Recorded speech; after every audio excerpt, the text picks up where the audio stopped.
ನಮಸ್ತೆ ವೀಕ್ಷಕರೇ, ನಿತ್ಯ ಜ್ಯೋತಿರ ವಾಸ್ತು ಭವಿಷ್ಯ ವಿಶೇಷ ನೇರ ಪ್ರಸಾರ ಕಾರ್ಯಕ್ರಮಕ್ಕೆ ಸ್ವಾಗತ. ನಾನು ಚಿತ್ರಶ್ರೀ.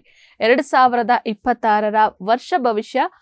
ಕುಂಭ ರಾಶಿಯವರಿಗೆ ಯಾವ ರೀತಿಯಾಗಿದೆ 2026 ಬರ್ತಕ್ಕಂಥ 2026 ಈ ವರ್ಷ ಏನಿದೆ, ಇದರಲ್ಲಿ ಉದ್ಯೋಗದಿಂದ ಹಿಡಿದು ಆರೋಗ್ಯ, ಹಾಗೆ ಹಣಕಾಸು ಮತ್ತಿತರ ವಿಚಾರಗಳು 8 ವಿಚಾರಗಳಿಗೆ ಸಂಬಂಧಪಟ್ಟಂತೆ ನಿಮ್ಮ ದಾಂಪತ್ಯ ಆಗಿರ್ಬೋದು, ಮದುವೆ ಯೋಗ ಆಗಿರ್ಬೋದು, ಹೀಗೆ ಅನೇಕ 8 ವಿಷಯಗಳಿಗೆ ಸಂಬಂಧಪಟ್ಟಂತೆ ಬರುವಂತಹ 2026ರಲ್ಲಿ ನಿಮಗೆ ಯಾವೆಲ್ಲ ಯೋಗಗಳು ಲಭ್ಯ ಆಗ್ತಾ ಇದೆ, ಜೊತೆಗೆ ಪರಿಹಾರ ಭಾಗವಾಗಿ ಏನ್ ಮಾಡ್ಕೊಳ್ಬೇಕು ಗುರೂಜಿಗಳು ಇವತ್ತಿನ ಸಂಚಿಕೆಯಲ್ಲಿ ತಿಳಿಸ್ತಾರೆ. ಹಾಗೆ ಎಲ್ಲಾ ವಿಚಾರಗಳನ್ನ ತಿಳಿಸೋದಕ್ಕೂ ಮುಂಚೆ ಗುರೂಜಿಗಳನ್ನ ಕಾರ್ಯಕ್ರಮಕ್ಕೆ ಸ್ವಾಗತಿಸ್ತಾ ಇದ್ದೀನಿ.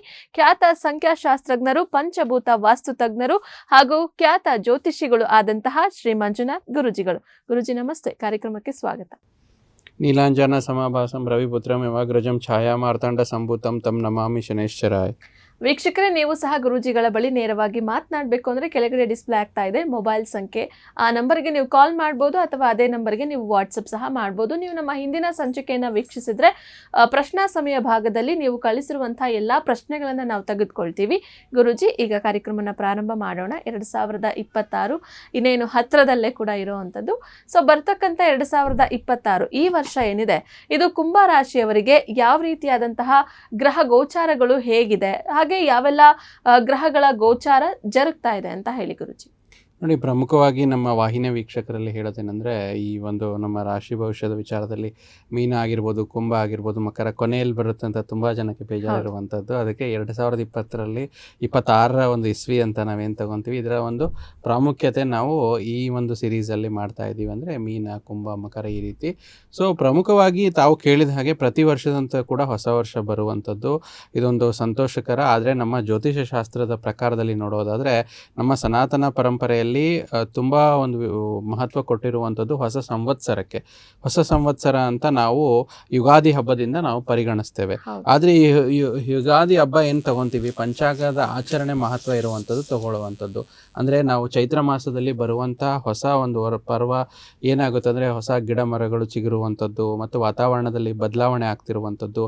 ಮತ್ತು ಒಂದು ಹಬ್ಬ ಅಂತ ಬಂದಾಗ ನಮ್ಮ ಹಿಂದೂ ಪರಂಪರೆಯಲ್ಲಿ ಹೊಸ ಬಟ್ಟೆಯನ್ನು ಧರಿಸುವಂಥದ್ದಾಗಿರ್ಬೋದು, ಹೊಸ ಬಟ್ಟೆ ಖರೀದಿ ಆಗಿರ್ಬೋದು, ಒಂದು ಪಂಚಾಂಗ ಶ್ರವಣವಾಗಿರ್ಬೋದು, ಈ ರೀತಿ ಹಲವಾರು ವಿಚಾರದಲ್ಲಿ ಹಬ್ಬಕ್ಕೆ ಮಹತ್ವ ಇರುವಂಥದ್ದು.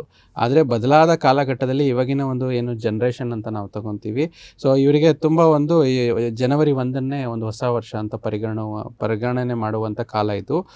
ನಮ್ಮ ವೀಕ್ಷಕರದ ಒತ್ತಾಯದ ಮೇರೆಗೆ ನಾವು ಜನವರಿ 1ನ ವಿಚಾರದಲ್ಲಿ ಅವರ ಕ್ಯೂರಿಯಾಸಿಟಿ ಏನಿದೆ ಆ ವಿಚಾರದಲ್ಲಿ ಕುಂಭರಾಶಿಯವರ ಒಂದು ಭವಿಷ್ಯ ನೋಡ್ತಾ ಇದ್ದೀವಿ. ಅಂದರೆ ಈ ಒಂದು ಭವಿಷ್ಯವಾಣಿಗಳು ಜನವರಿ 1, 2026ರಿಂದ ಡಿಸೆಂಬರ್ 31, 2026 ಕುಂಭರಾಶಿಯ ವಿಚಾರವಾಗಿ ಅಂತ ನೋಡ್ತಾ ಹೋಗೋಣ. ಈ ವರ್ಷದಲ್ಲಿ ಪ್ರಮುಖವಾಗಿರುವಂಥ ಬದಲಾವಣೆ ನಾವು ಗ್ರಹಗಳ ಬದಲಾವಣೆ ಅನುಸಾರವಾಗಿ ನೋಡಬೇಕು. ಅದರಲ್ಲಿ ಮೊದಲನೇದಾಗಿ ಬಹುಮುಖ್ಯವಾಗಿ ಜೂನ್ 2ನೇ ತಾರೀಕು ನಂತರ ಗುರು ಬದಲಾವಣೆ ಆಗುವಂಥದ್ದು. ಅಂದರೆ ಪಂಚಮ ಭಾವದಲ್ಲಿರುವಂಥ ಗುರು ಕುಂಭರಾಶಿಯವರಿಗೆ ಷಷ್ಠ ಭಾವಕ್ಕೆ ಹೋಗ್ತಾ ಇರುವಂಥದ್ದು, ಇದು ಪ್ರಮುಖ ಒಂದು ಬದಲಾವಣೆ. ಆದರೆ ಎರಡನೇ ಬದಲಾವಣೆ ಅಂತ ನೋಡೋದಾದರೆ ಡಿಸೆಂಬರ್ 7ನೇ ತಾರೀಕು ನಂತರ ರಾಹು ಕೇತುವಿನ ಬದಲಾವಣೆ ಆಗ್ತಿರುವಂಥದ್ದು ಕುಂಭರಾಶಿಯವರಿಗೆ ಬಹು ಪ್ರಮುಖವಾಗಿರುವಂಥದ್ದು.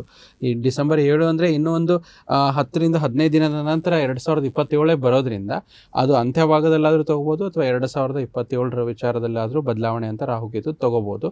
ಅಂದರೆ ಪ್ರಮುಖ ಗುರು ಬದಲಾವಣೆ ಮತ್ತು ರಾಹುಕೇತುವಿನ ಬದಲಾವಣೆ ಆಗ್ತಿರುವಂಥದ್ದು. ಮೂರನೇದಾಗಿ ನಿಮ್ಮ ರಾಷ್ಟ್ರಾಧಿಪತಿಯಾದ ಶನೇಶ್ವರ ಗ್ರಹರು ಕೂಡ ವರ್ಷವಿಡೀ ದ್ವಿತೀಯ ಭಾವದಲ್ಲೇ ಇರುವಂಥದ್ದು. ಮತ್ತು ರಾಹು ಗ್ರಹರು ಕೂಡ ಡಿಸೆಂಬರ್ 7ನೇ ತಾರೀಕುವರೆಗೂ ಕೂಡ ನಿಮ್ಮ ರಾಶಿಯಲ್ಲಿದ್ದು ಕೇತು ಗ್ರಹ ಸಪ್ತಮ ಸ್ಥಾನದಲ್ಲಿರುವಂಥದ್ದು. ಈ 4 ಗ್ರಹಗಳಲ್ಲಿ 3 ಪ್ರಮುಖ ಗ್ರಹಗಳು ಎಲ್ಲಿದೆಯೋ ಅಲ್ಲೇ ಯಥಾಸ್ಥಿತಿ ಮುಂದುವರಿಯುವಂಥದ್ದು.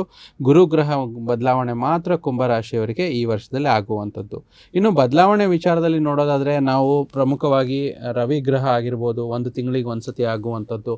ಮತ್ತು ಒಂದು ರಾಶಿಯಿಂದ ಇನ್ನೊಂದು ರಾಶಿಗೆ ರವಿ ಗ್ರಹ ಒಂದು ತಿಂಗಳಲ್ಲಿ ಬದಲಾವಣೆ ಆಗುವಂಥದ್ದು. ಮಂಗಳ ಗ್ರಹ 45 ದಿನಕ್ಕೆ ಬದಲಾವಣೆ ಆಗುವಂಥದ್ದು ಆಗಿರುವಂಥದ್ದಾಗಿರ್ಬೋದು.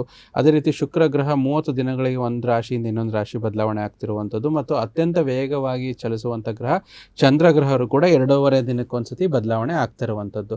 ಸೊ ಇಲ್ಲಿ ನಾವೇನು ಹೇಳ್ತೀವಿ ಅಂದರೆ ರಾಹು, ಕೇತು, ಶನಿ, ಗುರು ಈ 4 ಗ್ರಹನು ಬಿಟ್ಟು ಸೂರ್ಯ, ಚಂದ್ರ, ಕುಜ, ಬುಧ, ಶುಕ್ರ ಈ 5 ಗ್ರಹದ ಆಧಾರದ ಮೇಲೆ ನಾವು ಮಾಸ ಭವಿಷ್ಯ ಪರಿಗಣಿಸ್ತಾ ಇದ್ದೀವಿ. ನಮ್ಮ ಹಲವಾರು ಸಂಚಿಕೆಗಳಲ್ಲಿ ನಮ್ಮ ಪ್ರಗತಿ ವಾಹಿನಿಯಲ್ಲಿ ಈ ಒಂದು 5 ಗ್ರಹಗಳ ಅನುಸಾರವಾಗಿ ಬದಲಾವಣೆ ವಿಚಾರವಾಗಿ ಮಾಸ ಭವಿಷ್ಯ ಹೇಳ್ತಾ ಇದ್ವಿ.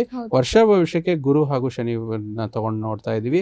ಇನ್ನು ಉಳಿದಂತೆ 4 ಗ್ರಹದ ಆಧಾರದ ಮೇಲೆ ಈ ಒಂದು ವರ್ಷ ಭವಿಷ್ಯದ ವಿಶ್ಲೇಷಣೆ ನಾವು ಮಾಡ್ತಾ ಹೋಗೋಣ. ಓಕೆ ಗುರುಜಿ, ಈಗ 2026 ವರ್ಷ ಭವಿಷ್ಯವನ್ನು ಕೂಡ ನಾವು ಕುಂಭರಾಶಿ ವಿಚಾರಕ್ಕೆ ಸಂಬಂಧಪಟ್ಟಂತೆ ನೋಡ್ತಾ ಇದ್ವಿ. ಪ್ರಮುಖವಾಗಿ ಶಿಕ್ಷಣ ಭವಿಷ್ಯ, ನಾವು ಎಜುಕೇಶನ್ ಮೇಲೆ ಕೂಡ ಕಾನ್ಸಂಟ್ರೇಟ್ ಮಾಡಬೇಕಾಗುತ್ತೆ. ಯಾಕೆಂದರೆ ಕುಂಭರಾಶಿಯ ವಿದ್ಯಾರ್ಥಿಗಳು ಕೂಡ ಇದ್ದಾರೆ. ಸೊ ಅವರ ಒಂದು ಶಿಕ್ಷಣಕ್ಕೆ ಸಂಬಂಧಪಟ್ಟಂತೆ ಹೇಗೆಲ್ಲ ಅನುಕೂಲತೆಗಳಿದೆ, ಹಾಗೆ ಪ್ರಮುಖವಾದ ಗ್ರಹಗಳ ಗೋಚಾರ ಯಾವ ರೀತಿಯಾಗಿದೆ? ನೋಡಿ, 2026ರಲ್ಲಿ ಪ್ರಮುಖವಾಗಿ 9 ಒಂದು ವಿಚಾರದಲ್ಲಿ ನಾವು 8ರಿಂದ 9 ವಿಚಾರಗಳು ನೋಡೋದಾದರೆ ಕುಂಭರಾಶಿಯವರು ಮೊದಲನೇ ವಿಚಾರನೇ ನಾವು ಶಿಕ್ಷಣ ಅಂತ ತಗೋಬೇಕಾಗುತ್ತೆ. ಮೊದಲನೇದಾಗಿ ಶಿಕ್ಷಣದಲ್ಲಿ ನೋಡೋದಾದರೆ ಕುಂಭರಾಶಿಯವರ ವಿಚಾರವಾಗಿ 2026ರಲ್ಲಿ ಅದ್ಭುತವಾಗಿರುವಂಥ ಶಿಕ್ಷಣ ವಿಚಾರದಲ್ಲಿ ನಾವು ಇಲ್ಲಿ ನೋಡ್ತಾ ಬರ್ತೀವಿ. ಅಂದರೆ ಯಾರ್ಯಾರು ಈ ಒಂದು ವರ್ಷದಲ್ಲಿ ಅಂದರೆ ಈ ಒಂದು ಜನವರಿಯಿಂದ ನಮಗೆ ಜೂನ್ವರೆಗೂ ಏನೇನು ಪರೀಕ್ಷೆ ಬರಿತಾ ಇದ್ದಾರೋ, ಅಥವಾ ಈಗೇನು ಎಕ್ಸಾಮ್ ಟೈಮ್ ಅಂತ ಹೇಳ್ತೀವಿ, ಮಾರ್ಚಿಂದ ಜೂನ್ ನಡೆಯುವಂಥ ಎಕ್ಸಾಮ್ ಟೈಮ್, ಅದರಲ್ಲೂ ಕ್ರಮವಾಗಿ ನೋಡೋದಾದರೆ ತಾವು SSLC ಇರ್ಬೋದು, PUC ಇರ್ಬೋದು, degree education, degree final year ಆಗಿರ್ಬೋದು, ಅಥವಾ ಪೋಸ್ಟ್ ಗ್ರ್ಯಾಜುಯೇಷನ್ ಆಗಿರ್ಬೋದು, ಅಥವಾ ತಾವು PhD ಮಾಡ್ತಾ ಇರೋರಾಗಿರ್ಬೋದು. ಇದು ಅಲ್ದಿರ ಎಕ್ಸ್ಟ್ರಾ ಕರಿಕ್ಯುಲರ್ ಆ್ಯಕ್ಟಿವಿಟೀಸ್ ಅಂದರೆ ಈಗ ಕಾಂಪಿಟೇಟಿವ್ ಎಕ್ಸಾಮ್ಸ್ ಬರೀತಿರ್ತಾರಲ್ವ ಅವರ ವಿಚಾರದಲ್ಲೇ ಅಂತ ಹೇಳ್ತೀವಿ. ಸೊ ಅವರಿಗೆ ಅತ್ಯಧಿಕ ಒಳ್ಳೆ ಫಲಗಳು ನಿರೀಕ್ಷೆ ಮಾಡ್ಬೋದು. ಇಲ್ಲಿ ಒಂದು ತುಂಬ ವಿಶೇಷ ಯಾಕೆ ಪರಿಗಣಿಸಬೇಕು ಅಂತಂದರೆ, ಈ ಒಂದು ಎಜುಕೇಷನ್ಗೆ ಸಂಬಂಧಪಟ್ಟಂಥ ಗ್ರಹ ಬುಧ ಗ್ರಹ ಮತ್ತು ಗುರು ಗ್ರಹ ಅಲ್ಲಿ ಪಂಚಮ ಭಾವದಲ್ಲಿ ಕುಂಭರಾಶಿಯವರಿಗೆ ಗೋಚರವಾಗ್ತಿರೋದ್ರಿಂದ ಒಳ್ಳೆ ಸಕ್ಸಸ್ಸು ಅವರಿಗೆ ಸಿಗುತ್ತೆ. ಮತ್ತು ಅವರು ಹೇಗೆ ಒಂದು SSLC ಮುಗಿದ ನಂತರ PUCಗೆ ಅಡ್ಮಿಷನ್ ಪಡ್ಕೋಬೇಕಾದ್ರೆ ಒಂದು ಪ್ರಮೋಷನ್ಸ್ ಅಂತ ಹೇಳ್ತಾರಲ್ಲ, ಅದು ಕೂಡ ಚೆನ್ನಾಗಾಗುತ್ತೆ. ಪಂಚಮ ಗುರುಬಲ ನಿಮಗೆಲ್ಲ ಅನುಕೂಲಕರ ಪರಿಸ್ಥಿತಿ ನಿರ್ಮಾಣ ಮಾಡ್ತಾ ಇದೆ. ಮತ್ತು ಅದಾದ ನಂತರ ಇಲ್ಲೇನಾಗುತ್ತೆ, ಗುರು ಭಗವಾನರು ಸ್ಥಾನ ಬದಲಾವಣೆ ಮಾಡ್ತಾರೆ ಜೂನ್ 2ನೇ ತಾರೀಕು ನಂತರ. ಅಲ್ಲೇನಾಗುತ್ತೆ, ಗುರು ಪಂಚಮ ಭಾವದಿಂದ ಷಷ್ಠ ಭಾವಕ್ಕೆ ಹೋಗೋದ್ರಿಂದ ಶಿಕ್ಷಣದಲ್ಲಿ ಮಧ್ಯಮ ಫಲ ಸಿಗುತ್ತೆ ಜೂನ್ ನಂತರ. ಜೂನ್ವರೆಗೂ ಜನವರಿ ಟು ಜೂನ್ ಈಸ್ ಎಕ್ಸಲೆಂಟ್ ಅಂತ ಹೇಳ್ತೀವಿ. ಜೂನಿಂದ ಡಿಸೆಂಬರ್ವರೆಗೂ ಸ್ವಲ್ಪ ಮಧ್ಯಮ ಫಲ ಒಂದು ಕುಂಭರಾಶಿಯವರಿಗೆ ಸಿಗುವಂಥದ್ದು. ಆದರೆ ಅದನ್ನು ಕೂಡ ಒಂದು ಪರಿಗಣನೆ ತಗೊಳ್ಳದೆ ಅಲ್ದಿರ ನಿಮ್ಮ ಕುಂಭರಾಶಿಯವರ ಮೂಲ ಜಾತಕದಲ್ಲಿ ವಿಶ್ಲೇಷಣೆ ಮಾಡಿ, ನಿಮ್ಮ ಜಾತಕದಲ್ಲಿ ಏನಾದರೂ ಬುಧ ಗ್ರಹ ಚೆನ್ನಾಗಿದ್ದರೆ, ಮೂಲ ಜಾತಕದಲ್ಲಿ ಗುರು ಗ್ರಹ ಚೆನ್ನಾಗಿದ್ದರೆ, ಅಥವಾ ಮೂಲ ಜಾತಕದಲ್ಲಿ ಪಂಚಮಾಧಿಪತಿ, ಚತುರ್ಥಾಧಿಪತಿ, ಭಾಗ್ಯಾಧಿಪತಿ ಗ್ರಹ ಚೆನ್ನಾಗಿದ್ದರೆ ಖಂಡಿತ ಒಳ್ಳೆಯದಾಗುತ್ತೆ. ಇಷ್ಟು ಮಾತ್ರ ಖಂಡಿತ ಹೇಳ್ಬೋದು, 2026ರಲ್ಲಿ ಶಿಕ್ಷಣ ಭವಿಷ್ಯದ ವಿಚಾರವಾಗಿ ಕುಂಭರಾಶಿಯವರು ಯಾರ್ಯಾರು ಹೊರ ರಾಜ್ಯದಲ್ಲಿ ಓದೋಕ್ಕೆ ಇಷ್ಟಪಡ್ತಾರೋ ಅಥವಾ ವಿದೇಶದಲ್ಲಿ ಹೋಗಿ ವಿದ್ಯಾಭ್ಯಾಸ ಮಾಡ್ಕೊಳ್ಬೇಕು ಅಂದ್ಕೊಂಡಿದ್ದಾರೋ ಅವರಿಗೆ ಜೂನ್ ಒಳಗಡೆ 2026 ಜೂನ್ ಒಳಗಡೆ ಪ್ರಯತ್ನ ಪಟ್ಟರೆ ಅದಕ್ಕೆ ಸಂಬಂಧಪಟ್ಟ ತಯಾರಿ ಇರಬೇಕಾಗುತ್ತೆ. ಅದು ತುಂಬ ಒಳ್ಳೆಯದಾಗುತ್ತೆ. ತದನಂತರ ಈ ಒಂದು ಸಪೋರ್ಟ್ ಕಮ್ಮಿ ಆಗುತ್ತೆ. ಒಂದು ವರ್ಷದ ಅರ್ಧ ಭಾಗ ತುಂಬ ಎಕ್ಸಲೆಂಟ್ ಆಗಿರುವಂಥದ್ದು. ಗುರುಜಿ, ಈಗ ನಾವು ಶಿಕ್ಷಣದ ಬಗ್ಗೆ ನೋಡಿದ್ವಿ. ಶಿಕ್ಷಣ ಆದ ನಂತರ ಕಾನ್ಸಂಟ್ರೇಷನ್ ಮಾಡೋದೇ ಉದ್ಯೋಗ. ಸೊ ಜಾಬ್ ಅನ್ನೋದೇನಿದೆ, ಇತ್ತೀಚಿನ ದಿನಗಳಲ್ಲಿ ಕೂಡ ಆಸಕ್ತರು, ಉದ್ಯೋಗಾಕಾಂಕ್ಷಿಗಳು ಕೂಡ ತುಂಬ ಜಾಸ್ತಿ ಜನ ಇದ್ದಾರೆ.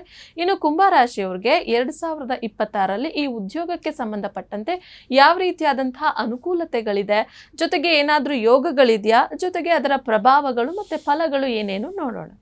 ನೋಡಿ, ಉದ್ಯೋಗದ ವಿಚಾರವಾಗಿ ನೋಡಬೇಕಾದ್ರೆ ಪ್ರಮುಖವಾಗಿ ಶನೈಶ್ವರ ಗ್ರಹರ ಒಂದು ಪ್ರಭಾವ ಇರಬೇಕು ಅಂತ ಹೇಳ್ತೀವಿ. ಇಲ್ಲಿ ಶನೈಶ್ವರ ಗ್ರಹ ನಿಮ್ಮ ರಾಶಾಧಿಪತ್ಯ ಕೂಡ ಹಾಕ್ತಾರೆ. ನಿಮ್ಮ ರಾಶಿಗೆ ಮತ್ತು ಭಾವಾನುಸಾರವಾಗಿ ನೋಡಿದಾಗ ದಶಮ ಸ್ಥಾನದಲ್ಲಿ ದಶಮದ ಅಧಿಪತಿಯಾಗಿರುವಂಥ ಮಂಗಳ ಗ್ರಹ ಕೂಡ ತುಂಬ ಇಂಪಾರ್ಟೆಂಟ್ ಆಗ್ತಾರೆ. ಅಂದರೆ ಶನಿ ಮತ್ತು ಮಂಗಳ ಮತ್ತು ದಶಮ ಭಾವ ತುಂಬ ಮುಖ್ಯವಾಗುತ್ತೆ ಉದ್ಯೋಗದ ವಿಚಾರದಲ್ಲಿ. ಅದರಲ್ಲೂ ಕುಂಭರಾಶಿ 2026 ವಿಚಾರವಾಗಿ ನೋಡಬೇಕಾದ್ರೆ ಕರ್ಮಕಾರನಾಗಿರುವಂಥ ಶನೈಶ್ವರ ಗ್ರಹ ಕೂಡ ದ್ವಿತೀಯ ಸ್ಥಾನದಲ್ಲಿ ಇಡೀ ವರ್ಷ ಗೋಚಾರದಲ್ಲಿರ್ತಾರೆ. ಸೊ ಇದರ ಫಲಗಳು ಏನಂತ ನೋಡಿದಾಗ ಒಂದು ಬ್ಯಾಲೆನ್ಸ್ ಮೈಂಡ್ ಸೆಟ್ ಅಂತ ಹೇಳ್ತೀವಿ. ಅಂದರೆ ಯಾವ ರೀತಿ ಅಂತಾರೆ, ಉದ್ಯೋಗದಲ್ಲಿ 50% ತುಂಬ ಏರಿಕೆನೂ ಆಗಲ್ಲ, ತುಂಬ ಇಳಿಕೆನೂ ಆಗಲ್ಲ. ಅಂದರೆ ಈಗೇನು ನಡೀತಾ ಇದೆ, ಈಗ ಕೆಲವೊಬ್ರು ಹೇಳ್ತಾರಲ್ಲ ಸಡನ್ ಆಗಿ ಪ್ರಮೋಷನ್ಸ್ ಆಗಿಬಿಡೋದು, ತುಂಬ ಡಬಲ್ ಜಾಕ್ಪಾಟ್ ಥರ ಆಗಿಬಿಡುವಂಥದ್ದು, ಈ ರೀತಿ ಯಾವುದೇ ರೀತಿ ಸಮಸ್ಯೆ ಆಗೋದಿಲ್ಲ. ಅಂದರೆ ತುಂಬ ಏರೋದಿಲ್ಲ. ಅಥವಾ ನೀವೇನಾದರೂ ಡೌನ್ಫಾಲ್ ಆಗಿ ಡಿಮೋಷನ್ಗಳಾಗಿ ತುಂಬ ಕೆಳಗಡೆ ಹೋಗುವಂಥದ್ದು, ಕೆಳ ಹಂತದಲ್ಲಿ ಹೋಗುವಂಥದ್ದು ಆಗೋದಿಲ್ಲ. ಅಂದರೆ ಇಲ್ಲಿ ಈ ಒಂದು 2026 ಒಂದು ವರ್ಷ ಭವಿಷ್ಯದ ವಿಚಾರವಾಗಿ ಕುಂಭರಾಶಿಯವರಿಗೆ 10% ಏರಿಕೆನೇ ಆಗುತ್ತೆ. ತುಂಬ ಏರಿಕೆನೂ ಆಗಲ್ಲ, ತುಂಬ ಇಳಿಕೆನೂ ಆಗಲ್ಲ. ಅಂದರೆ ಎಕ್ಸ್ಪೆಕ್ಟೆಡ್ ರಿಸಲ್ಟ್ಸ್ ಅಂತ ತೊಗೊಂಡಾಗ 20% ಗ್ರೋತು ಅವ್ರು ಯಾವುದೇ ಒಂದು ಉದ್ಯೋಗದಲ್ಲಿದ್ದರೆ, ಸರ್ಕಾರಿ ಉದ್ಯೋಗ ಆಗಲಿ ಅಥವಾ ಒಂದು ಪ್ರೈವೇಟ್ ಉದ್ಯೋಗದಲ್ಲಿ ಇರ್ತಾರೆ. ಮತ್ತು ಮಾತಿನಿಂದ ಸ್ವಲ್ಪ ವೈಮನಸ್ಸು ಆಗುವಂಥ ಸಾಧ್ಯತೆ ಇದೆ ಉದ್ಯೋಗದಲ್ಲಿ. ಅಂದರೆ ಯಾವ ವಿಚಾರದಲ್ಲಿ ನೀವು ಎಲ್ಲಿ ಕೆಲಸ ಮಾಡಿರ್ತೀರೋ, ಕೆಲಸ ನಿಮ್ಗೆ ಯಾರು ಕೊಟ್ಟಿರ್ತಾರೋ ಅವ್ರ ಬಗ್ಗೆ ಹಗುರವಾಗಿ ಮಾತಾಡಬೇಡಿ. ಅದರಿಂದ ನಿಮ್ಗೆ ಏನಾದರೂ ಸ್ವಲ್ಪ ಕಿರಿಕಿರಿ ಆಗುತ್ತೆ. ಮತ್ತು ನಿಮ್ಮ ಉದ್ಯೋಗದ ವಿಶೇಷವಾಗಿ ಉದ್ಯೋಗದಲ್ಲಿ ಒಂದು ಮುಖ್ಯಸ್ಥರು ಇರ್ತಾರೆ, ಮ್ಯಾನೇಜರ್ ಇರ್ತಾರೆ, ಪ್ರೆಸಿಡೆಂಟ್ ಇರ್ತಾರೆ, ಅವ್ರು CEO ಆಗಿರ್ತಾರೆ, ಅವ್ರ ಬಗ್ಗೆ ಹಗುರವಾಗಿ ಮಾತಾಡಬೇಡಿ. ಸೊ ಅದೇ ರೀತಿ ನಿಮ್ಮ ಕಲೀಗ್ಸ್ ಜೊತೆ ಕೂಡ ಚೆನ್ನಾಗಿರಿ, ಇಲ್ಲಾಂದರೆ ಸ್ವಲ್ಪ ಸಮಸ್ಯೆಗಳಾಗುತ್ತೆ. ಮತ್ತು ಶನಿ ದ್ವಿತೀಯ ಭಾವದಲ್ಲಿರೋದ್ರಿಂದ ಆರ್ಥಿಕ ಭದ್ರತೆ ಕೂಡ ಕೊಡ್ತಾರೆ, ಆರ್ಥಿಕವಾಗಿ ಏನೂ ಸಮಸ್ಯೆ ಆಗೋದಿಲ್ಲ. ಜೊತೆಗೆ ಸ್ವಲ್ಪ ಒಳ್ಳೆಯ ಒಂದು ವಿಚಾರದಲ್ಲಿ ಮನೆಯ ವಿಚಾರದಲ್ಲಿ ಸ್ವಲ್ಪ ಖರ್ಚು ವೆಚ್ಚಗಳು ಜಾಸ್ತಿ ಆಗುವಂಥದ್ದು. ಆದರೆ ಯಾವುದೇ ರೀತಿ ದೊಡ್ಡ ಸಮಸ್ಯೆ ಉದ್ಯೋಗದಲ್ಲಿ ಆಗೋದಿಲ್ಲ. ಆದರೆ ಸ್ವಲ್ಪ ಏಮಾರಿದ್ರು ಕೂಡ ಒಂದು ಕುಂಭರಾಶಿಯವರಿಗೆ ಸ್ವಲ್ಪ ಹುಷಾರಾಗಿರಬೇಕು ಅಂತ ತಿಳಿಸ್ತಾ ಇದ್ದೀವಿ. ಅದಲ್ದಿರ ಈ ಒಂದು ಒಳ್ಳೆಯ ಒಂದು ಗ್ರೋತ್ ಕೂಡ ಸಿಗುತ್ತೆ, ಒಳ್ಳೆಯ ರೆಕಗ್ನಿಷನ್ ಕೂಡ ಸಿಗುವಂಥದ್ದು 2026ರಲ್ಲಿ ಕುಂಭರಾಶಿಯವರಿಗೆ ಉದ್ಯೋಗದ ವಿಚಾರವಾಗಿ. ಗುರುಜಿ, ನಾವು ಉದ್ಯೋಗ ಅಂತ ಹೇಳಿ ನೋಡಿದಂತಹ ಸಂದರ್ಭದಲ್ಲಿ ಇಲ್ಲಿ ಸ್ವ ಉದ್ಯೋಗನೂ ಕೂಡ ನೋಡಬೇಕಾಗುತ್ತೆ. ಅಂದರೆ ಎಂಟರ್ಪ್ರೈನರ್ಶಿಪ್ ಅನ್ನುವಂತಹ ವಿಚಾರದಲ್ಲಿ ಯಾವೆಲ್ಲ ಅನುಕೂಲತೆಗಳು ಮತ್ತು ಕುಂಭರಾಶಿಯವರಿಗೆ 2026ರ ವರ್ಷದಲ್ಲಿ ಸಿಗ್ತಾ ಇದೆ, ಗ್ರಹಗಳ ಪ್ರಭಾವ ಯಾವ ರೀತಿಯಾಗಿದೆ ಗುರುಜಿ? ನೋಡಿ, ಇಲ್ಲಿ 2026 ಕುಂಭರಾಶಿಯವರಿಗೆ ಸ್ವ ಉದ್ಯೋಗ ಅಂತ ನೋಡೋದು ವಿಚಾರದಲ್ಲಿ ಯಾರ್ಯಾರು ಸ್ವ ಉದ್ಯೋಗದಲ್ಲಿ ಅಂತಂದರೆ ಭೂಮಿಯನ್ನೇ ನಂಬಿ ಒಂದು ಬಿಸ್ನೆಸ್ ಮಾಡ್ತಾ ಇದ್ದೀರಾ, ರಿಯಲ್ ಎಸ್ಟೇಟಲ್ಲಿದ್ದೀರಾ, ಕುಂಭರಾಶಿಯವರಿಗೆ ತುಂಬ ಒಳ್ಳೆಯದಾಗುವಂಥದ್ದು. ಮತ್ತು ಭೂಮಿ ಖರೀದಿ ವಿಚಾರವಾಗಿ ಕೂಡ ನಿಮಗೆ ತುಂಬ ಗ್ರೋತ್ ಇರುವಂಥದ್ದು. ಮತ್ತು ನೀವು ಓನ್ ಬಿಸ್ನೆಸ್ ಮಾಡ್ತಾ ಇದ್ದೀರಾ, ಒಂದು ಬಟ್ಟೆ ಬಿಸ್ನೆಸ್ ಆಗಿರ್ಬೋದು, ಶುಕ್ರನಿಂದ ತುಂಬ ಸಪೋರ್ಟ್ ಇರುವಂಥದ್ದು.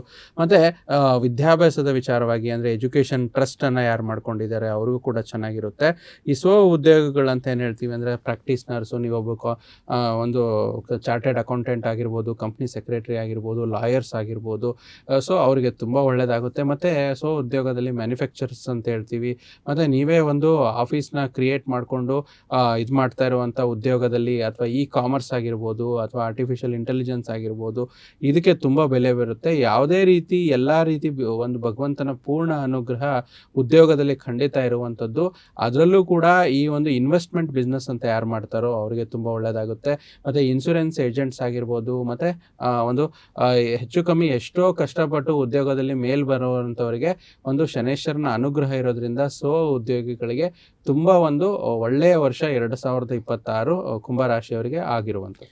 ಗುರುಜಿ, ಸ್ವ ಉದ್ಯೋಗದ ಬಗ್ಗೆ ತಿಳಿಸ್ಕೊಟ್ರಿ. ಇನ್ನು ಎಲ್ರಿಗೂ ಕೂಡ ಆರೋಗ್ಯ ಅನ್ನೋದು ತುಂಬಾ ಮುಖ್ಯ ಆಗುತ್ತೆ. ಈ 2026ರಲ್ಲಿ ಕುಂಭರಾಶಿಯವರ ಆರೋಗ್ಯ ವಿಚಾರದ ಬಗ್ಗೆ ನೋಡ್ತಾ ಹೋಗೋಣ ಗುರುಜಿ. ಏನೆಲ್ಲ ಎಚ್ಚರಿಕೆಯನ್ನ ತೆಗೆದುಕೊಳ್ಬೇಕು, ಹಾಗೆ ಮುಖ್ಯವಾದಂತಹ ಗ್ರಹಗಳ ಪ್ರಭಾವ ಹಾಗೆ ಅದರ ಫಲಗಳು ಯಾವ ರೀತಿಯಾಗಿದೆ ನೋಡೋಣ.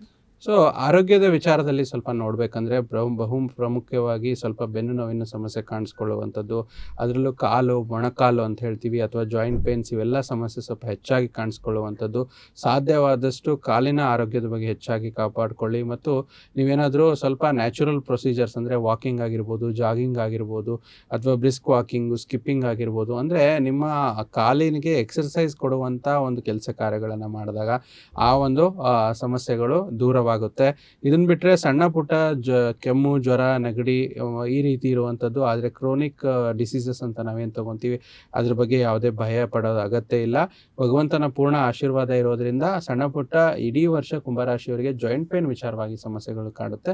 ಅದಕ್ಕೆ ತಕ್ಕ ಪರಿಹಾರಗಳು ಕೊನೆಯ ಭಾಗದಲ್ಲಿ ಹೇಳೋದ್ರಿಂದ ಈ ಸಮಸ್ಯೆಗಳ ಬಗ್ಗೆ ಎಚ್ಚರಿಕೆಯಿಂದಿದ್ರೆ ಒಳ್ಳೆಯದಾಗುತ್ತೆ.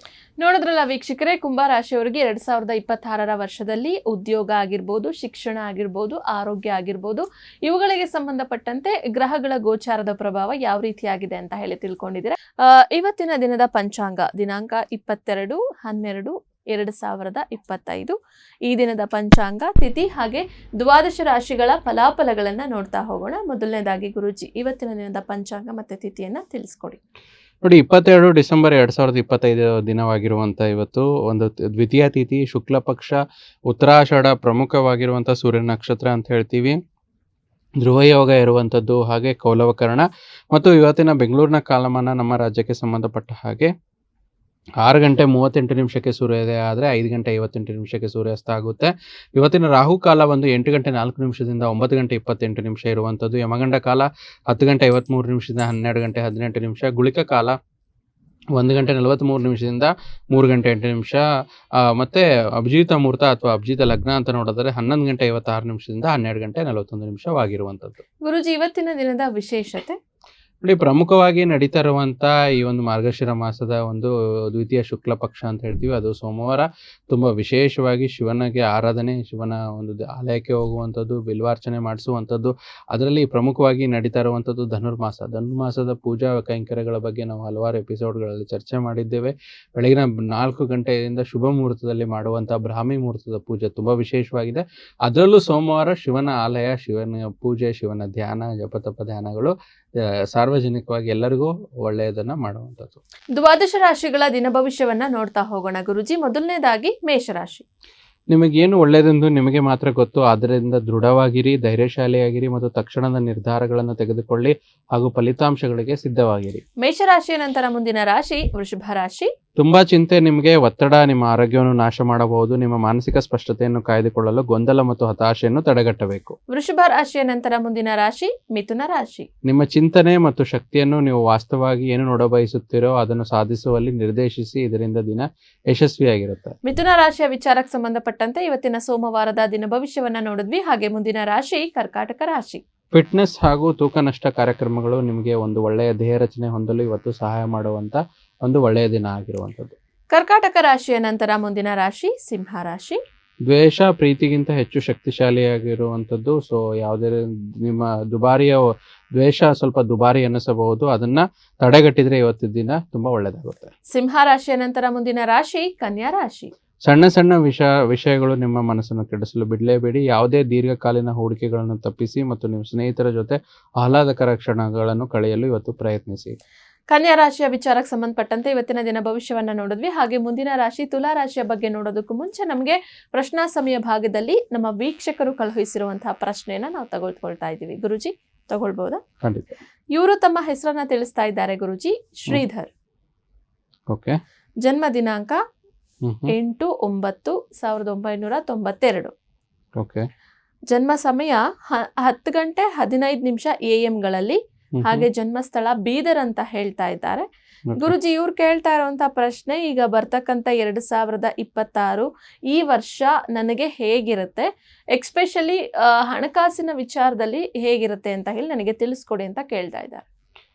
ಖಂಡಿತ ಶ್ರೀಧರ್ ಅವರು ಕಳಿಸಿರೋ ಒಂದು ಪ್ರಶ್ನೆ ಬಗ್ಗೆ ನೋಡೋದಾದ್ರೆ, ಅವರು ಹುಟ್ಟಿರುವಂಥ ಕುಂಡ್ಲಿ ಪ್ರಕಾರದಲ್ಲಿ ಮಂಗಳವಾರ ಹುಟ್ಟಿರುವಂಥದ್ದು ಉತ್ತರಾಷಾಢ ನಕ್ಷತ್ರ ಬರ್ತಾ ಇದೆ ಮತ್ತು ಮಕರ ರಾಶಿ. ಉತ್ತರಾಷಾಢ ನಕ್ಷತ್ರ ಒಂದು ಸೂರ್ಯನ ನಕ್ಷತ್ರ ಆಗಿರುವಂಥದ್ದು, ವಿಶೇಷವಾಗಿರುವಂಥದ್ದು. ತುಲಾ ಲಗ್ನದ ಜಾತಕ. ಸೊ ಪ್ರೆಸೆಂಟ್ಲಿ ನಡೀತಿರುವಂಥ ದಶಾಭುಕ್ತಿ ರಾಹು ಮಹಾದಶನಲ್ಲಿ ಚಂದ್ರ ಅಂತರ್ದಶೆ ನಡೀತಿದೆ. ಬರುವ ವರ್ಷದಲ್ಲಿ ಇವರಿಗೆ ಮಾರ್ಚ್ ನಂತರ ರಾಹು ಮಹಾದಶಲ್ಲಿ ಮಂಗಳ ಅಂತರ್ದಶೆ ಬರುತ್ತೆ. ಸೊ ಇವರಿಗೆ ತುಂಬ ಒಂದು ರಾಹು ಮಂಗಳನ ಒಂದು ಕಾಂಬಿನೇಷನ್ ತುಂಬ ಚೆನ್ನಾಗಿದೆ. ತೃತೀಯ ಭಾವದಲ್ಲಿ ರಾಹು ಮಂಗಳ ಗ್ರಹ ಕೂಡ ಪ್ರಬಲವಾಗಿ ಇಲ್ಲಿ ಅಷ್ಟಮದಲ್ಲಿ ಇರುವಂಥದ್ದು ತುಂಬ ಒಳ್ಳೆಯ ಫಲಗಳನ್ನು ನೀಡುವಂಥದ್ದು. ಈ 2026ರಲ್ಲಿ ಆರ್ಥಿಕವಾಗಿರುವಂಥದ್ದು, ಫೈನಾನ್ಷಿಯಲ್ ತಾವೇನು ಪ್ರಶ್ನೆ ಕೇಳಿದಿರ ಆ ವಿಚಾರದಲ್ಲಿ ಗೋಚಾರದ ಗುರು ಮತ್ತು ಗೋಚಾರದ ಒಂದು ಶನೇಶ್ವರ ಗ್ರಹರು ತುಂಬ ಪ್ರಮುಖವಾಗಿ ಪಾತ್ರ ನಿರ್ವಹಿಸುವಂಥದ್ದು. ಅದರಲ್ಲೂ 2026 ಅರ್ಧ ಭಾಗ ನಾವು ಮೊನ್ನೆ ಚರ್ಚಾ ವಿಚಾರದಲ್ಲಿ ನಾವು ಹೇಳ್ತಾ ಇದ್ವಿ ಕುಂಭರಾಶಿಯವ್ರ ಬಗ್ಗೆ ಆಗಲಿ ಇದ್ರ ಬಗ್ಗೆ. ಸೊ ಇವರಿಗೆ ಒಂದು ಗೋಚಾರದಲ್ಲಿ ಜೂನ್ ನಂತರ ಇವರಿಗೆ 2026ರಲ್ಲಿ ತುಂಬ ಎಕ್ಸಲೆಂಟ್ ಆಗಿರುತ್ತೆ. ಅದರಲ್ಲೂ ಹಣಕಾಸಿನ ವಿಚಾರದಲ್ಲಿ ಸ್ವಲ್ಪ ಬದಲಾವಣೆಗಳು, ಅಂದರೆ ಮಾಡ್ತಿರೋಂಥ ಉದ್ಯೋಗ, ಉದ್ಯೋಗ ಇರ್ಬೋದು, ಜಾಬ್ ಮಾಡ್ತಾ ಇರ್ಬೋದು, ಅದರ ಬದಲಾವಣೆ ಯಾವ ರೀತಿ ಬದಲಾವಣೆ ಅಂದರೆ ಹಣಕಾಸಿನ ವಿಚಾರದಲ್ಲಿ ಅನುಕೂಲತೆಗಳು ಹೆಚ್ಚು ಜೂನ್ ನಂತರ ಆಗುತ್ತೆ. ಅಲ್ಲಿವರೆಗೂ ಸಮಾಧಾನದಿಂದ ಇರಲಿ. ಮತ್ತು ದಶಾಭುಕ್ತಿ ಬಂದು ರಾಹು ಮಹಾದಶೆ ನಡೀತಾ ಇರೋದ್ರಿಂದ ಅಮ್ಮನವರ ಆರಾಧನೆ ಮಾಡುವಂಥದ್ದು ತುಂಬ ಒಳ್ಳೆಯದು. ಪ್ರತಿ ಮಂಗಳವಾರ ಮತ್ತು ಶುಕ್ರವಾರ ದುರ್ಗಾದೇವಿ ದೇವಸ್ಥಾನಕ್ಕೆ ಹೋಗುವಂಥದ್ದು, ದುರ್ಗೆಯ ಮಂತ್ರಗಳನ್ನು ಹೇಳುವಂಥದ್ದು, ಓಂ ಹ್ರೀಂ ದುಮ್ ದುರ್ಗೆ ನಮಃ ಅಂತ ಹೇಳುವಂಥ ಮಂತ್ರಗಳನ್ನು ಹೇಳ್ಕೊಳ್ಳಿ. ಆದರೆ ಸಾಧ್ಯವಾದರೆ 2026ರಲ್ಲಿ ಬಲಗೆ ಮಧ್ಯದ ಬರಲಿನಲ್ಲಿ ಒಂದು ಈ ವರ್ಷಕ್ಕೆ ಸಂಬಂಧಪಟ್ಟ ಹಾಗೆ ಒಂದು ನೀಲಮಣಿ ಹರಳನ್ನು ಧರಿಸಿದರೆ ಈ 2026 ಇವರಿಗೆ ಫೈನಾನ್ಷಿಯಲಿ ಮತ್ತು ಅವರ ಪರ್ಸನಲ್ ವಿಚಾರವಾಗಿ ತುಂಬ ಒಳ್ಳೆಯದಾಗಿರುತ್ತೆ. ಶ್ರೀಧರ್ ನಮಗೆ ಪ್ರಶ್ನೆಯನ್ನು ಕಳುಹಿಸಿದ್ರೆ, ನಿಮ್ಮ 2026 ವರ್ಷ ಯಾವ ರೀತಿಯಾಗಿರುತ್ತೆ, ಅದರಲ್ಲೂ ಹಣಕಾಸಿನ ವಿಚಾರಕ್ಕೆ ಸಂಬಂಧಪಟ್ಟಂತೆ ಗುರೂಜಿಗಳು ತಿಳಿಸಿದ್ದಾರೆ. ಪರಿಹಾರವನ್ನು ಕೂಡ ತಿಳಿಸಿರುವಂಥದ್ದು, ಅದನ್ನು ಮಾಡ್ಕೊಳ್ಳಿ. ನಿಮ್ಮ ಮುಂಬರ್ತಕ್ಕಂಥ 2026 ವರ್ಷ ಚೆನ್ನಾಗಿರಲಿ ಅಂತ ಹೇಳಿ ಆಶಿಸ್ತಾ, ಗುರೂಜಿ ನಾವು ಕನ್ಯಾ ರಾಶಿಯವರೆಗೆ ನೋಡಿದ್ವಿ. ಮುಂದುವರಿಸೋಣ ತುಲಾ ರಾಶಿ.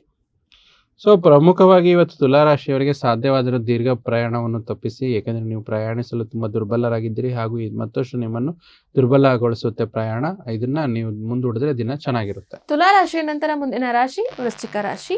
ನೀವು ಯೋಗ ಧ್ಯಾನದೊಂದಿಗೆ ದಿನವನ್ನು ಪ್ರಾರಂಭಿಸಬಹುದು. ಇದನ್ನು ಮಾಡೋದ್ರಿಂದ ನಿಮಗೆ ಪ್ರಯೋಜನಕರವಾಗುತ್ತೆ ಮತ್ತು ದಿನವಿಡೀ ನಿಮ್ಮಲ್ಲಿ ಶಕ್ತಿ ಉಳಿದಿರುತ್ತೆ. ವೃಶ್ಚಿಕ ರಾಶಿಯ ನಂತರ ಮುಂದಿನ ರಾಶಿ ಧನುರಾಶಿ. ಧನುರಾಶಿಯವರಿಗೆ ಬೆಂಬಲ ನೀಡುವ ಸ್ನೇಹಿತರು ನಿಮ್ಮನ್ನು ಸಂತೋಷವಾಗಿರಿಸುತ್ತಾರೆ. ಮತ್ತೆ ಹಣವನ್ನು ಹೇಗೆ ಸಂಗ್ರಹಿಸುವುದು ಎಂಬ ಕೌಶಲ್ಯ ಇಂದು ನಿಮಗೆ ಕಲಿಯಬಹುದು. ಈ ಕೌಶಲ್ಯವನ್ನು ಕಲಿತು ನಿಮ್ಮ ಹಣವನ್ನು ನೀವು ಉಳಿಸಲು ಕೂಡ ಬಹುದು. ಧನುರಾಶಿಯ ನಂತರ ಮುಂದಿನ ರಾಶಿ ಮಕರ ರಾಶಿ. ನೀವು ಒಂದು ಸುದೀರ್ಘ ಪ್ರಯಾಣಕ್ಕೆ ಹೋಗಲು ಯೋಜನೆ ಹಾಕುತ್ತಿದ್ರೆ ನಿಮ್ಮ ಆರೋಗ್ಯ ಮತ್ತು ಇಂಧನ ಸಂರಕ್ಷಣೆ ಹವ್ಯಾಸ ನಿಮಗೆ ಅಪಾರವಾದ ಉಪಯೋಗ ಉಂಟು ಮಾಡುತ್ತೆ.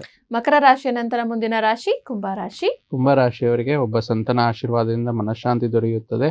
ಹಣಕಾಸು ಖಂಡಿತವಾಗಿ ವೃದ್ಧಿಯಾಗುತ್ತದೆ. ಅದೇ ಸಮಯದಲ್ಲಿ ಸ್ವಲ್ಪ ಹೆಚ್ಚು ಖರ್ಚು ಕೂಡ ಆಗುವಂಥದ್ದು. ಕುಂಭರಾಶಿಯ ನಂತರ ಮುಂದಿನ ಹಾಗೂ ಕೊನೆಯ ರಾಶಿ ಮೀನರಾಶಿ. ಸ್ವಲ್ಪ ವಿಚಿತ್ರವಾದ ಪರಿಸ್ಥಿತಿಯಲ್ಲಿ ಸಿಲುಕಿದ್ರು ಕೂಡ ಅದನ್ನು ಎದುರಿಸಲು ನೀವು ನಿಮ್ಮ ಇಚ್ಛಾಶಕ್ತಿ ಇಂದು ನಿಮಗೆ ಸಹಾಯ ಮಾಡುತ್ತೆ. ಅದರಿಂದ ನಿಮಗೆ ದಿನ ಚೆನ್ನಾಗಿರುತ್ತೆ. ಇಲ್ಲಿಗೆ ದ್ವಾದಶ ರಾಶಿಗಳ ದಿನ ಭವಿಷ್ಯ ಮುಕ್ತಾಯ ಆಗಿದೆ ವೀಕ್ಷಕರೇ. ನಿಮ್ಮ ರಾಶಿ ವಿಚಾರಕ್ಕೆ ಸಂಬಂಧಪಟ್ಟಂತೆ ನೀವು ಸಹ ದಿನ ಭವಿಷ್ಯವನ್ನ ತಿಳ್ಕೊಂಡಿದ್ದೀರಾ. ಎಲ್ರಿಗೂ ಒಳ್ಳೇದಾಗ್ಲಿ ಅಂತ ಹೇಳ್ತಾ ಈಗ ಪ್ರಶ್ನಾ ಸಮಯ ಭಾಗ. ಮತ್ತೊಂದು ಪ್ರಶ್ನೆ ಇದೆ ಗುರುಜಿ, ತಗೊಂಡ್ಬಿಡೋಣ. ಖಂಡಿತ. ಇವರು ತಮ್ಮ ಹೆಸರನ್ನ ಹೇಳ್ತಾ ಇದ್ದಾರೆ ಆಕಾಶ್. ಜನ್ಮ ದಿನಾಂಕ 3/6/95. ಓಕೆ. ಜನ್ಮ ಸಮಯ 7:35 AM ಹಾಗೆ ಜನ್ಮ ಸ್ಥಳ ಬಂದು ಹುಬ್ಬಳ್ಳಿ. ಗುರುಜಿ ಇವ್ರು ಕೇಳ್ತಾ ಇರೋದು ಅದೇ 2026 ವರ್ಷ ಭವಿಷ್ಯ ನನಗೆ ಹೇಗಿರುತ್ತೆ, ನಾನೀಗ 2026 ಈ ವರ್ಷದಲ್ಲಿ ಒಂದು ಹೊಸ ಬಿಸ್ನೆಸ್ ಅನ್ನ ಪ್ರಾರಂಭ ಮಾಡೋದಕ್ಕೆ ಹೊರಟಿದ್ದೀನಿ ಗುರುಜಿ, ಸಕ್ಸಸ್ ಸಿಗುತ್ತಾ ಅಂತ ಹೇಳಿ ಕೇಳ್ತಾ ಇದ್ದಾರೆ ಆಕಾಶ್. ಓಕೆ. ತುಂಬಾ ವ್ಯಕ್ತಿಗಳಿಗೆ 2026 ಕುತೂಹಲ ಇದೆ, ವರ್ಷ ವಿಚಾರದಲ್ಲಿ ಹೇಗೆ ಬದಲಾವಣೆ ಆಗುತ್ತೆ ಅಂತ. ಅದು ಒಂದು ಖಂಡಿತ ಒಳ್ಳೆ ವಿಚಾರ. ಯಾಕಂದ್ರೆ ಜ್ಯೋತಿಷಾಸ್ತ್ರ ಎಲ್ಲದಕ್ಕೂ ಮಾರ್ಗದರ್ಶ ರೂಪಿಯಾಗಿ ಕೆಲಸ ಮಾಡ್ತಿರುವಂಥದ್ದು ಒಂದು ಖುಷಿ ವಿಚಾರ. ಅದರಲ್ಲೂ ಯುವಕರಾಗಿರ್ಬೋದು ಮತ್ತು ನಡೀತಿರುವಂಥ ಎಲ್ಲ ಜನರಿಗೆ ಒಂದು ಪ್ರಿಕಾಷನ್ಸ್ ತಗೊಳ್ಳೋದ್ರಿಂದ 26 ಖಂಡಿತ ಚೆನ್ನಾಗಿರುತ್ತೆ. ಯಾಕಂದ್ರೆ ನಾವು ವರ್ಷ ಭವಿಷ್ಯದಲ್ಲಿ ಪ್ರತಿಯೊಂದು ರಾಶಿ ಭವಿಷ್ಯವಾಗಿ ನೋಡ್ತಾ ಇದ್ದೀವಿ. ಇಲ್ಲಿ ಯಾರು ಪ್ರಶ್ನೆ ಕಳಿಸಿದ್ದಾರೆ ಆ ವಿಚಾರದಲ್ಲಿ ನೋಡಿದ್ರೆ, ಶನಿವಾರ ಹುಟ್ಟಿರುವಂಥದ್ದು, ಪುಷ್ಯ ನಕ್ಷತ್ರ, ಕರ್ಕಾಟಕ ರಾಶಿ, ಮಿಥುನ ಲಗ್ನದ ಜಾತಕ ಇರುವಂಥದ್ದು. ಸೊ ಇವರ ಜಾತಕದಲ್ಲಿ ಕೂಡ ಅಷ್ಟೇ ದಶಾಭುಕ್ತಿ ಅನುಸಾರವಾಗಿ ಕೇತು ಮಹಾದಶೆ ನಡೀತಿದೆ. ಆದರೆ 2026 ಇವರಿಗೆ ರಾಹು ಅಂತರ್ದಶೆ ನಡೀತಿದೆ. ಕೇತುನಲ್ಲಿ ರಾಹು ಅಂತಂದ್ರೆ ಈ ಒಂದು ಗ್ರಹ ಗೋಚಾರ, ಕೇತು ರಾಹು ಬಂದು 360 ಡಿಗ್ರಿ ಟರ್ನ್ ಅನ್ನ ಕೊಡುವಂತ ದಶಾಭುಕ್ತಿ ಅಂತ ಹೇಳ್ತೀವಿ. ಅದು 2026 ನಿಮ್ಗೆ ಆಗ್ತಾ ಇದೆ. ಈಗ ಸರಿಸುಮಾರು ಇವರು 30 ವರ್ಷನೋ 31 ವರ್ಷ ಇರ್ಬೋದು ಇವ್ರ ಜಾತಕದಲ್ಲಿ. ಸೊ ಇವರಿಗೆ ಬದಲಾವಣೆ, ಏನು ಬದಲಾವಣೆ ಅಂದ್ರೆ ಉದ್ಯೋಗದಲ್ಲಿ ಏನೋ ಒಂದು ಹೊಸದಾಗಿ ಆಗುವಂಥದ್ದು ಮತ್ತೆ ಸಕ್ಸಸ್ ಗ್ರೋತ್ ಸಿಗ್ಬೇಕಾದ್ರೆ ನಿಮ್ಮ ಜಾತಕದಲ್ಲಿ ದ್ವಿತೀಯಾಧಿಪತಿಯಾದ ಚಂದ್ರ ದ್ವಿತೀಯ ಭಾವದಲ್ಲಿರುವಂಥದ್ದು. ಸೊ ಅಲ್ಲಿಗೂ ಕೂಡ ರಾಹುಕೇತು ಸಂಬಂಧ ಬರೋದ್ರಿಂದ ದ್ವಿತೀಯ ಸ್ಥಾನ ಆಕ್ಟಿವೇಟ್ ಆಗುತ್ತೆ. ಸೊ ಬಿಸ್ನೆಸ್ ಬಗ್ಗೆ ಸಕ್ಸಸ್ ಕೇಳ್ತಾ ಇದ್ದೀರಾ. ಇವ್ರ ಜಾತಕದಲ್ಲಿ ದಶಮದಲ್ಲಿ ಶನೇಶ್ವರ ಗ್ರಹ 0 ಡಿಗ್ರಿಯಲ್ಲಿ ಇರುವಂಥದ್ದು. ಸೊ ಆ ಗೋಚಾರದ ಒಂದು ಜನ್ಮ ಶನಿಯ ಮೇಲೆ ಗೋಚಾರದ ಒಂದು ಶನೇಶ್ವರನ ಒಂದು ಪ್ರಭಾವ ತುಂಬಾ ಚೆನ್ನಾಗಿರುತ್ತೆ. 2026 ಅದು ಕೂಡ ಒಳ್ಳೆಯ ಫಲವಾಗಿ ಕನ್ವರ್ಟ್ ಆಗುತ್ತೆ, ಒಳ್ಳೆಯ ಗ್ರೋತ್ ಆಗುತ್ತೆ. ಆದರೆ ಮೇ ನಂತರ ಆಗುವಂಥದ್ದು. ಅಲ್ಲಿವರೆಗೂ ತಾಳ್ಮೆ ಇರಲಿ, ನಿಧಾನ ಇರಲಿ.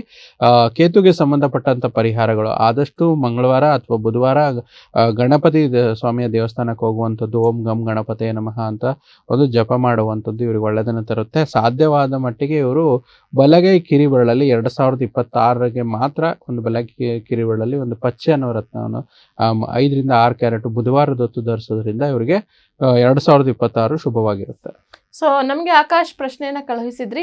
ನಿಮ್ಮ ಬಿಸ್ನೆಸ್ ವಿಚಾರದ ಬಗ್ಗೆ ಗುರುಜಿಗಳು ಸಹ ಎಲ್ಲವನ್ನ ತಿಳಿಸಿದ್ದಾರೆ. ಒಳ್ಳೇದಾಗ್ಲಿ ಅಂತ ಹೇಳ್ತಾ ವೀಕ್ಷಕರೇ ಇಲ್ಲಿಗೆ ಕಾರ್ಯಕ್ರಮವನ್ನ ಮುಗಿಸ್ತಾ ಇದ್ದೀವಿ. ಅಂದ್ರೆ ಈಗ 2026 ವರ್ಷ ಭವಿಷ್ಯ ಕುಂಭರಾಶಿಯವರಿಗೆ ಯಾವ ರೀತಿ ಆಗಿರುತ್ತೆ ಅಂತ ಹೇಳಿ ನಾವು ಹಣಕಾಸು ಹಾಗೆ ಆರೋಗ್ಯ ಮತ್ತೆ ಶಿಕ್ಷಣದಲ್ಲಿ ನಾವು ತಿಳ್ಕೊಂಡಿರುವಂಥದ್ದು. ಇನ್ನು ಮುಂಬರ್ತಕ್ಕಂಥ ದಿನಗಳಲ್ಲಿ ಮುಂದುವರೆದ ಸಂಚಿಕೆಯಲ್ಲಿ ಪರಿಹಾರ ಭಾಗವಾಗಿ ಏನ್ ಮಾಡ್ಕೊಳ್ಬೇಕು ಅಂತಾನು ಹೇಳಿ ಕೂಡ ನೋಡ್ತಾ ಹೋಗೋಣ. ಗುರುಜಿ ಇಷ್ಟೊತ್ತು ಕೂಡ ನಮ್ಮ ಜೊತೆ ಇದ್ದು ಅನೇಕ ಮಾಹಿತಿಗಳನ್ನ ತಿಳಿಸ್ಕೊಟ್ಟಿದ್ದೀರಾ. ಧನ್ಯವಾದಗಳು.